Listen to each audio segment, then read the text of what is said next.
연휴 기간에 또 다른 보도가 하나 나왔는데 아까 이제 초장에도 얘기했지만은 우리 윤석열 부부가 2023년 여름 휴가 중에 해군 지휘정에서 술 파티를 벌였다는 의혹을 특검이 수사 중인데 윤석열 부부를 위해 제주도에서 다금바리회가 공수됐다는 보도가 나왔거든요. 아니 그쪽엔 다금발이 네. 안 나나? 있을 것 같은데 왜 제주도 다금발이 그렇게 먹으려고 그랬을까? 아니, 사실이라면 어떻게 보셨습니까? 아니, 그러니까 제가 웬만하면은 좀 먹는 거 가지고는 이렇게 다 먹고 살자고 하는 건데, 근데 이 좀 비속어를 쓰자면 처먹는 건 진심이구나 진짜. 다금바리 회 먹다가 뭐 재판 나갈 때 건빵이랑 컵라면 주니까 나 다금바리 내가 다금바리 먹던 사람인데 이러면서 안 나간 건가? 뭐 이 생각도 들고. 그러니까 거제도잖아요. 네. 거제도 바로 옆에 통영도 있고 맞아. 굉장히 좋은 해산물이 많아요. 그러면은 다금바리는 제주도 갈 일 있으면 제주도 갔을 때 먹으면 되는 거고. 아니 그렇죠. 거제랑 통영에 또 얼마나 맛있는 거기 현지에 해산물이나 맛있는 게 많습니까? 그거 먹으면 안 되겠니? 꼭 다금바리를 공수해가지고 제주도에서 부산까지 와가지고 이거를 거기까지 지금 군함을 동원했다는 의혹까지 있는데 이렇게까지 꼭 해야 되겠냐? 아 진짜 적당히 좀 해라 진짜. 아니 그리고 제주에서 다금바리를 공수한다는 것은 필연적으로 비행기를 이용을 해야 되고 비행기도 내려가지고 또 저도까지 옮기려면은 당연히 또 배가 이용될 수밖에 없는 환경인 걸 알면서도 굳이 이런 다금바리를 먹게 놔두는 그 심사는 어떤 상황일까요 도대체? 이게 지금 다금바리에 우리가 꽂히기보다는 사실은 윤석열, 김건희 이 둘에 대해서는 제가 자꾸 둘 얘기하는 것도 웃겨요. 사실 윤석열만 놓고 얘기해야 되는데 이 V0 때문에 같이 병렬적으로 이야기를 하는데 얼마나 권력을 사유화한 겁니까? 그러니까 우리가 해군 함정을 동원해서 지금 이렇게 했다라고 한다면요. 이거 하나만으로도 진짜 탄핵 사유인 거예요. 아니 어떤 대통령이 대한민국에서 함정을 이용하고 다금바리를 제주에서 갖고 와서 그 위에서 회를 떠먹는다?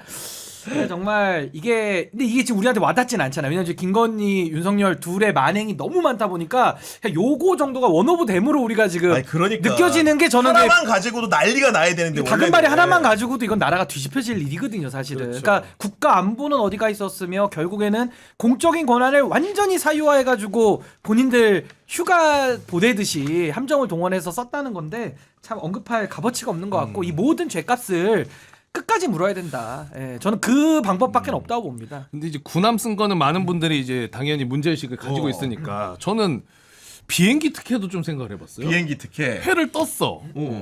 그러면은 그 다금바리 회를 제주공항에서 김해공항으로 옮겼을 거 아니에요 비행기로. 아니, 당연하죠. 1차는 네. 그렇죠. 그걸 어디에서 실어서 옮겼을 거예요? 아 냉장 보관이나 이런 것들 만약에 해서 와야 되기 그거를 때문에 그냥 기내식 보관하는 거기에 따로 그냥 이거 대통령실에서 다금바리 주문한 거다. 따로 갖고 넣어주면 그것도 우리는 누릴 수 없는 거잖아요. 아, 당연하죠. 우리는 회 떠서 갖고 아니 회 떠서 비행기 타본 사람이 많이 상상을 없겠지. 못하죠 그런 것들은. 그러니까 이런 것도 난 좀 그러니까 뭐 그거는 따로 전용기나 무슨 뭐 그런 거에 띄운 것 같지는 않고 그러니까요. 그러니까 일반적으로 그냥 이제 화물을 실으니까 거기에다가 이제 이거는 VIP 겁니다라고 해가지고 실어가지고 온 다음에 네. 김해공항에서 다시 이제 저도 별장에서는 배로 왔는데 그때 민간 배들은 거기에 못 들어가니까 지금 군함이 그러니까요. 들어왔다라는 네. 이런 의혹이 있는 거죠. 아니 군함을 이런 유람식으로 쓰는 게 말이 되냐고. 그러니까 논평하기도 진짜 구질구질하다 진짜. 아니, 네, 저는 적당히 좀 쳐먹어라 진짜. 아니 추석이니까 이렇게 말씀을 좀 드리면은 다금바리 혹시 드셔보셨어요? 다금바리 저 안 먹어봤어요. 김준일 선배 좀 드셔보셨습니까? 먹어봤어요. 들어보긴 예. 해. 어떤 맛이요 도대체? 맛은 있는데 맛있어요? 예, 모르겠어요. 저도 가서 굳이 그 다금바리를 회가 생각날 정도의 맛은 아닌데. 가격대도 좀 비싼 편인가요? 키로당 몇십만 20만 원 한다던데. 몇십만 원 해요. 예. 몇십만 원 해요. 예. 아니 저도 다금바리가 궁금해가지고 찾아봤더니 왜 그럼 이렇게 비싸냐 그랬더니 일단은 1년에 수백 마리밖에 안 잡힌다는 말이 있던데 맞아요 그거는? 그러니까 제주도 근처에서 제주에서만 잡히는 건 아닌데 주로 잡히는 데가 제주도고 많이 안 잡혀요 하여간. 근데 저는 그 돈을 주면서 먹을 만한 가치가 있는지는 솔직히 모르겠어. 가짜 먹은 거 아니고요. 아니야 진짜. 날 뭘로 보고. 광어 드신 아니 거 수백 아니야? 마리밖에 안 잡았다는데 지금 돈 주면 다 먹어. 황어에 금칠한 거 아니에요 혹시 다 그냥 먹어. 보니까 네. 근데 어쨌든 그 돈 주고 먹을 만한 건 아닌데, 그러니까 제가 뭐 먹을 수도 있지.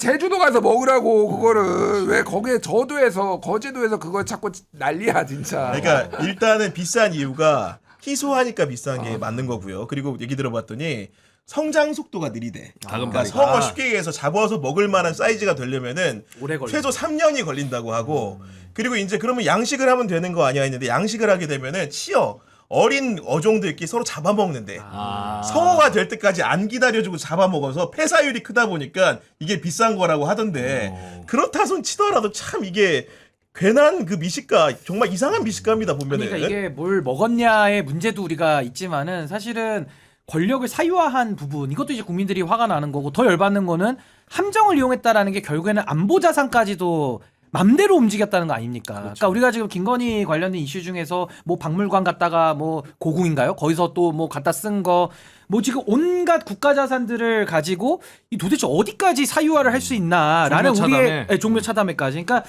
상상을 뛰어넘는 일을 한 것인데 특히 이 사안은 함정을 이용했다라는 것이 결국에는 안보 자산까지도 다 자기들 맘대로 했다는 거 아니에요. 그러니까 외환죄까지도 그냥 서슴없이 이자들이 국가 안보를 본인들의 이익을 위해서 이용했던 거 아니냐. 그러니까 이런 식의 함정도 자기 휴가에 써보고 하나하나씩 해보는데 아무 제어가 안 되니까 그 간땡이가 부은 거죠. 그러다 마지막에 간땡이가 배 밖에 나와가지고 이 지경까지 온 거 아니냐. 그러니까 중간중간 제어가 안 된 게 저는 매우 이 어떻게 보면 불행의 그 씨앗 아니었겠나라는 생각이 듭니다. 그리고 다금바리뿐만 아니고 과거에 이제 민주당이 제기했던 휴가 중에 제기했던 의혹 중에 하나는 그 작살로 잡은 생선은 피가 빠져가지고 이게 그렇게 맛있다고 하니까 김성훈이 무리해가지고 부하 직원들 시켜가지고 이렇게 먹었다는 의혹도 있잖아요. 코난이냐? 작살로 물고기 잡게. 그러니까 화로를 가두리에 가둬놓고 이렇게 잡아먹었다는. 그러니까 그냥 네. 망망대해는 아니고 그런 건 진짜 코난이나 포비만 할 수 있는 거고 발가락으로 던져가지고 이렇게 잡는 뭔가 거. 그 어항 같은데. 그러니까 이제 그랬겠죠 그물로 했다면. 이렇게 쫙 가두리처럼 해가지고 말한 대로 조그맣게 이렇게 한 다음에 작사에도 손으로 하는 게 아니라 이게 이렇게 쏘는 거래요. 기계 같은 걸로 이렇게. 그렇구나. 이게 그 석궁처럼 이렇게 이게 손으로 이렇게 하는 건 아니고 그러니까 뭐 이렇게 하는 거래요. 그래서 뭐 굉장히 많은 근력과 그런 걸 필요로 하는 건 아니라고 하는데 뭐 이거는 이제 확인된 건 아니고 공식적으로 민주당에서 이제 의혹 요걸 제기를 한 제기를 거죠. 했는데 예.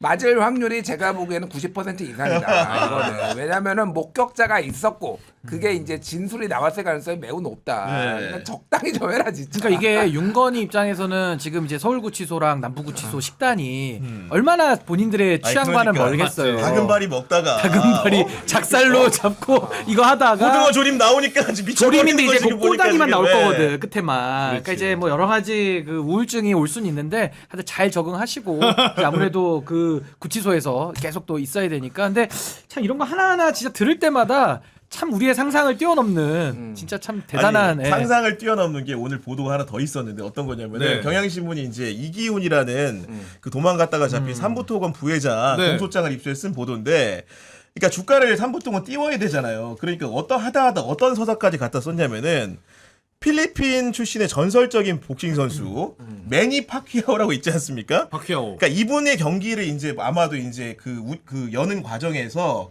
그 이기훈 부회장이라는 사람이 관여된 게 있나 봐요. 경영진들, 삼보통 경영진들이. 이 과정에서 그 수익금을 우크라이나에 기부한다는 취지로 홍보하면서 마치 삼부토건이 우크라이나 재건 사업에 관련된 그 테마주인 것처럼 편입시키는 방법을 썼다고 하는데 하다 이런 머리까지 내는 걸 보니까 이분들은 정말로 이런 쪽으로는 천재적인 감수성을 갖고 있다 이런 생각밖에 안 들거든요. 그러니까 이게 이제 공소장에 뭐 나온 거라는데 솔직히 저는 직관적으로 이해는 안 되더라고요. 그러니까 뭐 그 파키아오가 이제 굉장히 전설적인 뭐 네. 권투 선수고 그 경기도 진짜 미국에서 제가 예전에 미국에서 있을 때 이게 열렸어요. 미국에서 그때 파키아오 경기가 파키아오 경기가 그때 누구였지? 그러니까 제일 잘하는 두 명이서 복싱 이 두 명이서 열려가지고 그때 파키아오가 판정패했을 거야 아마 그때 졌는데 하여간 티켓 가격이 어마어마했거든요 그때. 근데 하여간 파키아오가 기부를 하는 것과 이게 삼부토건하고 사실 무슨 관련이 있는지는 저는 직관적으로 이해는 안 되는데 이거를 주식을 세게 하시는 분들은 이런 것도 냄새를 맡고 아 이게 관련이 있구나라고 네. 이렇게 또 투자를 하셨나 보더라고요. 그래서 약간 잔머리들은 짱이구나 얘들은 진짜. 그러니까 그 앞에 예. 서사들이 어떤 거냐면은 특정 협회에서 우크라이나 재건 사업에 관여한다고 하니까 그 협회의 활동과 삼부토건 등등이 하는 활동들이 관계 있는 것처럼 사전적으로 보도 자료를 내고 그런 허위 과장의 보도 자료를 통해 가지고 삼부토건이 우크라이나 재건 사업에 크게 관여돼 있는 회사 같은 이미지를 준 다음에 심지어는 파키와오의 경기에 나온 수익금 같은 경우에도 우크라이나에 기부한다라는 그런 서사를 만들어 가지고 확실하게 이 회사는 우크라이나 재건 사업과 함께하는 회사다. 아예 낙인을 찍고 시작을 한 거죠. 그러니까 지금 네. 뭐 앵커님 설명하신 그 빌드업을 했다라는 것이고 결국에는 파키아오라고 하는 사람의 그 명성까지도 써가지고 이제 주가 조작에 활용을 했다. 이제 이렇게 이해를 하는 게 맞을 것 같고, 그러니까 확실히 이 범죄 쪽 머리로는 하여튼 대단한 거예요. 그러니까 이것저것 다 본인들이 김건희와 함께 이 삼부토건 관련해가지고 우크라이나 재건 사업까지 본인들이 건드는 이런 창의성. 그리고 이걸 가지고 결국에는 주가 조작에 동원하기 위한 여러 가지 그런 뭐 기부금이나 뭐 여러 가지 수익을 갖다가 기부한다라는 뭐 좋은 취지도 갖다가 집어넣고 네. 또 결국에는 우크라이나에 보낸다라고 하는 이 서사를 이용해 가지고 결국에는 본인들이 이제 주가를 부양시키기 위한 마지막에 빌드업까지 다 한 것 같은데, 그러니까 저는 지금도 이 김건희 특검에서 3부 관련된 지금 주가 조작 사안을 초반에 1번으로 수사를 했다가 지금 뭐 더 이렇게 진척된 부분들은 많이 맞아요. 안 나오잖아요. 네. 그러니까 이런 부분도 사실은 더 밝혀야 될 사안들이 있는 것이고, 저는 이 기운도 이제 붙잡혔기 때문에 이제 앞으로는 이 주가 조작 사안에 한해서는 좀 더 수사가 좀 탄력을 받지 않을까 네. 생각해 봅니다. 그러니까 이게 기본적으로 지금 그 김건희 특검 수사 과정에서 이런 주가 조작 부분들에 대해 가지고 실체 관계, 김건희와 관련된 부분들에 대해서 구중이 이제 추가적인 보도라든가 공소장에 담기지 않은 부분들은 왜 그렇다고 좀 생각을 하십니까? 그러니까 이게 이제 김건희가 이 삼부토건 지금 요 수사가 김건희가 어디까지 주가 조작에 개입됐는지가 아직은 안 나와 있어요. 그러니까 이게 그러니까 삼부토건이 주가 조작을 한 거는 맞거든요. 그래서 이게 좀 수사가 더 지금 필요한 부분이 있는 것 같아요. 그러니까 이게 왜냐하면은 김건희가 과거에 도이치모터스 주가 조작으로 한 거는 뭐 거의 이제 빼박이고, 근데 삼부토건을 가지고 김건희가 얼마를 먹었는지 이게 근데 보훈 차원에서 이를테면 김건희의 이름이나 이런 거를 가지고 이 정권의 이런 재건사업, 우크라이나 재건사업을 가지고 호재로 지금 사용한 거는 맞는데 네. 이게 김건희가 직접 개입을 한 건지 아니면 김건희가 돈을 직접 어디서 얻었는지 이걸로 인해서 이 부분이 지금 수사에서 지금 미진한 부분이 있거든요. 그래서 이게 개인적으로 굉장히 아쉽다. 이런 생각이 들어요 지금. 그러니까 저는 수사가 지금 3부 쪽 사람들은 갖다가 지금 뭐 신병 확보도 했고 수사가 어느 정도는 됐다고 그렇죠. 보는데 네. 사실 그것도 우리가 믿기 어렵죠. 어디까지 했는지도 더 알아봐야 되는데 김건희와의 연결성을 못 찾으면은 이게 그냥 거기서 끝나버리는 거잖아요. 근데 결국에는 김건희와의 연관성을 찾으려면 공적 영역에서 어떤 역할들이 있었는지를 파봐야 되는 거죠. 그러려면 원희룡 장관이나 당시 뭐 외교부 장관이나 그 관련자들, 그러니까 박진, 원희룡 이런 사람들에 대해서도 강도 높은 수사가 이루어지고 당시 대통령실 근무했던 수석들이나 그 업무 추진했던 사람들까지 수사망이 갔었어야 되는데 지금은 뭐 3부 조금 하다가 또 김건희 특검이 워낙 벌려놓은 게 많으니까 그때 뭐 김예성 들어오지 뭐 하지 하면서 이 방사형으로 네. 수사 사안만 널리 펼쳐놓고 뭘 하나 이렇게 잘 매듭을 명확하게 지금 못 찐 상황이라서 저도 이 부분이 지금 굉장히 좀 아쉽고 좀 걱정도 많이 됩니다, 사실. 그러니까 제가 이제 공소장 내용이라고 소개를 해드렸지만 실제로 이제 이기현 부회장 일당이 실제로 파키아오 경기에 대해서 지원을 했는지도 정말로 확인을 더 해봐야 될 사안으로 여겨지는데, 그러니까 이분이 이제 도주했다가 잡히는 과정 얘기를 좀 들어봤더니 정말로 대단한 분이긴 한 게 잡혔을 때가 그 목포에 있는 한 빌라에서 이제 잡혔다는 건데 그때 체포 당시에 봤더니 휴대전화 일단 5대. 그래요? 그리고 이제 데이터 관련된 에그라고 하죠. 보통 이렇게 잡아가지고 와이파이 대신 잡아가지고 데이터를 쓸 수 있게 해주는 기계. 이게 8대. 데이터 전용 유심 7개나 발견이 됐다고 하던데 정말로 이 정도면은 어느 정도 도망갈 생각으로 이렇게 움직인 거라고 봐야 되는 겁니까? 그런데 그렇게 준비한 거를 잡은 우리나라 수사기관이 더 대단해. 그러니까 대한민국은 진짜 범죄자한테는 극악인 게 갈 데가 없어요. 이게 사실상 섬나라거든요. 맞아요. 위에는 네. 잘려 있고 우리 삼면이 바다니까 이제 비행기 출국 금지 되면 배 타고 밀항해야 되는데 우리나라가 또 평소에 중국 어선 뭐 일본 쪽 막 이래서 이게 경계가 삼엄하거든요. 그러니까 진짜 우리나라 치안이 정말 짱이다. 저는 그 생각이 들어요, 진짜로. 안 그래도 네. 특검이 이제 서울경찰청의 형사기동대 10명의 사람들의 도움을 받았다고 하던데 기본적으로 이기훈이라는 사람이 도망 다닌 지역이라는 게 서울을 벗어나가지고 처음에는 경기 가평, 경북 울진, 그다음 경남 하동 이런 데 펜션을 전전하다가 도저히 펜션만 전전해가지고는 못 살겠으니까 이동 거리가 생기잖아요. 그러니까 목포에 8월 초부터 은신을 했던 것 같고 7월 17일인가 아마 도주를 했을 거예요. 영장 심사를 앞두고 도주를 했다가 8월 초에 이제 원룸 형태의 빌라촌이 보이는 목포에 있는 동네에 이제 이렇게 있었는데 결국은 이제 우리 경찰에 정말로 이제 놀라운 추정력에 덜미를 잡힌 거죠. 아까 말씀해 주셨지만은 한국에서 우리 경찰을 피해서 다닐 수 있는 방법이라는 것은 정말로 1도 존재하지 않는다 이런 생각이 듭니다. 그러니까 뭐 국내에서도 도망 다닐 때가 제한적이지만은 요즘은 이제 형사사법 공조도 잘 돼 있어가지고 해외로 나가도 다 인터폴 수배해서 애지간하면 잡아서 다 데리고 들어오거든요. 그러니까 뭐 범죄자들 검거하는 것이 과거에 비해서는 이제 조금 더 수월해진 면은 있는데, 근데 아무튼 이 이기훈이라는 사람은 정말 치밀하고 참 이 범죄 머리로는 정말 탑급 아니냐. 그렇게까지 장비 다 챙겨서 그렇죠. 다니기도 힘들어요, 일반인들은. 잡힌 얼마나- 거 근데 택배 무슨 받다가 잡힌 거 아니에요? 그 이제 택배를 받다가 잡힌 건데 이제 은신처를 파악을 하고 나오기를 기다렸다가 조용히 잡은 잠복하고 거죠. 있다. 이런 상황이었다는 건데 나중에 잡고 보니까 휴대전화 목록을 통해서 파악된 조력자만 8명이래요. 그러니까 사실은 여러분들 아셔야 되는 게 범인이 많이 도망을 가잖아요.